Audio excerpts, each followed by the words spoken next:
100,000, you say? Yes, sir. You can say it if you like. We should have sealed the tunnel while we had the chance. Like you suggested. It was a difficult decision either way, sir. Do you know what leadership means, Lord Snow? It means that the person in charge gets second-guessed by every clever little twat with a mouth. But if he starts second-guessing himself, that's the end. For him, for the clever little twats, for everyone. This is not the end. Not for us. Not if you lot do your duty for however long it takes to beat them back. Hey, Shalom, Shalom. I want to start off by saying, Call Halal, Yahweh Shemi Al Shai, Bahar Kakadash, Yahweh Shemi Al Shai, Bashima Kakadash, Brakadam. Double honors to our apostles who are elders who rule well. Blessed citation to you brothers out there teaching and enduring truth and sincerity. I also want to say, again, Barakatah Yahweh, Barakatah Yahweh Shai, Barakatah Yahweh, Barakatah Yahweh Shai, Barakatah Yahweh, Barakatah Yahweh Shai. You know, so I wanted to do this lesson because I was watching Game of Thrones over the weekend and I seen a scene and then, you know, it stood out in the spirit to me. And I put it in post-production. As you can see, I would say, because I'll put it in the front. And you hear, you know, this commander, you know, and within the backstory, you know, you had the character by the name of Jon Snow, you know, talented fighter, went on the other side to the ops, you know, to the wildlings, and he dwelt among them. So he kind of was like a spy to know the information. And you had a commanding general who didn't like how he moved, you know, but regardless of the fact that he's still the commanding general. And Jon Snow was trying to tell them, hey, don't, you know, seal the walls, blah, blah, blah. And he was like, we're not doing that. And regardless of Jon Snow was right, he made a statement of pretty much keeping order, man. You know what I'm saying? Keeping order. And the reason why I thought it was important because, you know, us as younger men,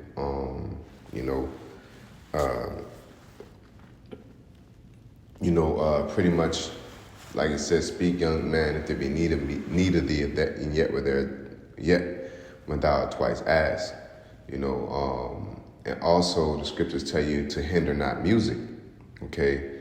As a carbuncle is set in gold, you know, meaning what? You have to go with the flow of the order, okay? And if you feel in some way that the order is off, then just leave. But to sit there and to hinder order and to over-suggest or think you have the better idea is confusion at the end of the day, whether you're right or wrong. You know, like he said, you know, when you're leading, there's always somebody pretty much got a second opinion trying to micromanage. Right or wrong, you have to go with order. If somebody's driving a boat, somebody got to steer left or right. If you want to go left and the other guy want to go right, if you're struggling and pulling each way, you ain't going to go nowhere, right? So it's best to just go the wrong way and find out and then turn around and go the right way. It's as simple as that, okay?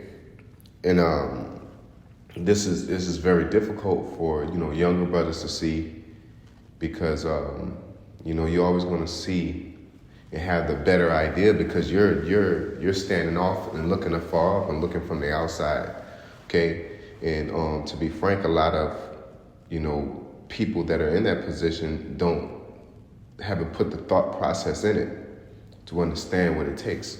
But we're going to get to the scriptures and we'll get back to it. It says, 1 Corinthians 14:40 says, let all things be done, what? Decently and in order, okay? So regardless of if you think you're right or you got a good point, you know, it depends on that person. It depends on that leader if they're going to hear your point or not. Okay? If your point isn't heard, then do what? Like he said, man, armed, pull the bow, do this and do that. And you see when he started doing that, and people can't even do it, right? Like, like what the fuck, But it's very important to keep order. So when you go into First Peter chapter 2, verse 18, it tells you here, servants, be subject to your masters with all fear, not only to the good and gentle, but to the forward, but also to the forward. So let's see here. I'm going to this 1 Peter 2 and 18. Going to that Peter's 2 and 18. We're gonna go into the KJV, because even when you go up a little bit, 2 and 13 it says, submit yourselves to every ordinance of man for the Lord's sake, whether it be to the king as supreme, or to governors as unto them that are sent by him for the punishment of evildoers, and for the praise of them that do well. Okay. So when you go into 18, it says, servants, be subject to your masters with all fear, and not only to the good and gentle, but also to the forward. When you go into the NLT, it says, you who are slaves must accept the authority of your masters. And they're pretty much, the NLT went off on this portion because servants be subject to your masters is in a biblical reference to, the Peters, the Pauls, the bishops, because the Lord is talking about the masters that he sent, okay? Not the masters of the world, okay? Because if your slave want to tell you to eat pork, who are you going to listen to, the Most High or the slave master, right? It says, ye who are slaves must accept the authority of your masters with all respect. Do what they tell you, not only if they are kind and reasonable, but even if they are cruel, okay? This says, verse 19 in the KJV, it says, for this is thankworthy, if a man for conscience toward the Most High endure grief, suffer wrongfully. For what glory is it if, when ye are buffeted for your faults, ye shall take it patiently? But if, when ye do well and suffer for it, ye take it patiently, this is acceptable with the Most High. Because it's easy, okay, if you don't know what you're talking about, it's easy to listen. But what happens when you know what you're talking about? You still got to keep order. What's more important, being right or being in order? And at times, Jay could get caught up in being right and trying to get a self-proclaimed victory when you fucking up the whole rotation of everything, right? It says in the NLT, it says, for the Most High is pleased with you when you, verse 19 NLT, for the Most High is pleased with you when you do what you know is right. For the Most High is pleased with you when you do what you know is right and patiently endure unfair treatment. Of course, you get no credit for being patient if you're beaten for doing wrong. But if you suffer for doing good and endure patiently, the Most High is pleased with you. Jake can get into a mentality of making it all about them. Okay. When it's more to play than just what you think is right. And I always like to say this is that if, especially specifically dealing in this truth, period. If the Most High puts you in a position, if the Most High wanted you to be in that position, you would be in that position, right? So if you know everything or you got the better idea, why are you in a position to execute it? There has to be a reason the Lord ordained people to be in certain positions for his will to be done. And we should be in order. And if you feel like it's not of the Most High, then you would separate from that situation. And that's why it's like, okay, if you don't like what's going on, then leave. Everybody has that right. But no, a lot of people that stay, some people are too cowardice or lazy, or they don't have the ability, so they watch everybody else do the work and then turn around and want to micromanage. Some people just know like the scriptures say, as a wise man teach many, yet he evil to himself, he destroys his own soul. There's people that can read a ton of books. Oh, that means this, or that means that. But then you look at their life, and their life is shit, or they fucking up. You know, as I reference people that through edification, it's like if you had everything together, you would have everything together. You know what I'm saying? Like you wouldn't be behind on your finances. You would have your woman, your household in line. You would have it together. So why are you walking around trying to get everybody else together? And So and lastly, it goes back to the store, the parable of the store. This is not a biblical parable, but just a stereo parable where it says there's this man that had there's these two stores across from each other, and the man was worried about the other man's store, constantly looking at it, constantly observing and seeing how well that man's business is doing across the street, and his business was failing.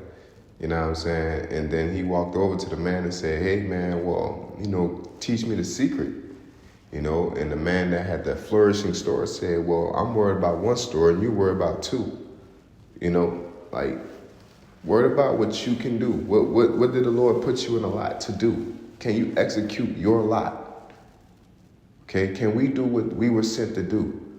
Are you the sign guy? Are you the camera guy? If you're a woman, are you a helpmeet? Because a lot of women are the ones that mainly fuck this up. Because they'll watch a man do everything and then try to micromanage. Like, Jake will be moving the couch and they're trying to fit it through a door. And Jake trying to figure it out. And they be like, a woman just telling them, holding her purse and holding the door open. If you just turn it, maybe you are right. But maybe you should just shut the fuck up, because you're not going to pick it up. You're not going to pick it up, so let that person do it that way. Now, if that person listens to you, they call lawyer about Shimi Shai, or they ask you, okay? But if that person not asking, because you're not going to pick it up, you're not going to do anything. Because I guarantee you, when you're holding it, you're going to experience, damn, this motherfucker's heavy. You're going to be thinking about a lot of stuff. Oh, man, I'm sweating. Oh, I'm losing my grip. All right? So, that's there's a lot that comes with leadership. Okay? There's a lot of responsibility. It is easy for somebody to watch somebody do all the work, all the thinking, and then you just pull up and say, well, you missed the spot. You know what I'm saying? But you wouldn't in here focusing on that corner that you have to scrub the fuck out of, or get over here and clean this little spot, or for mental fatigue or whatever, man. It's just that Jake want to be right with their mouth and not with their actions. And that's why it's important. It's very easy to be right when you're right.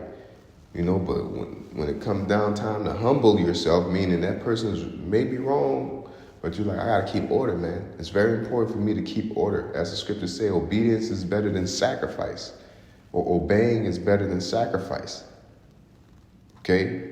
And that's what it is at the end of the day. Hopefully this was edifying. With that being said, I want to say, call Lord Yahweh Shai, Baharakal Kadash, Yahweh Shai, Bashim Kadash, Bakatam. Shalom.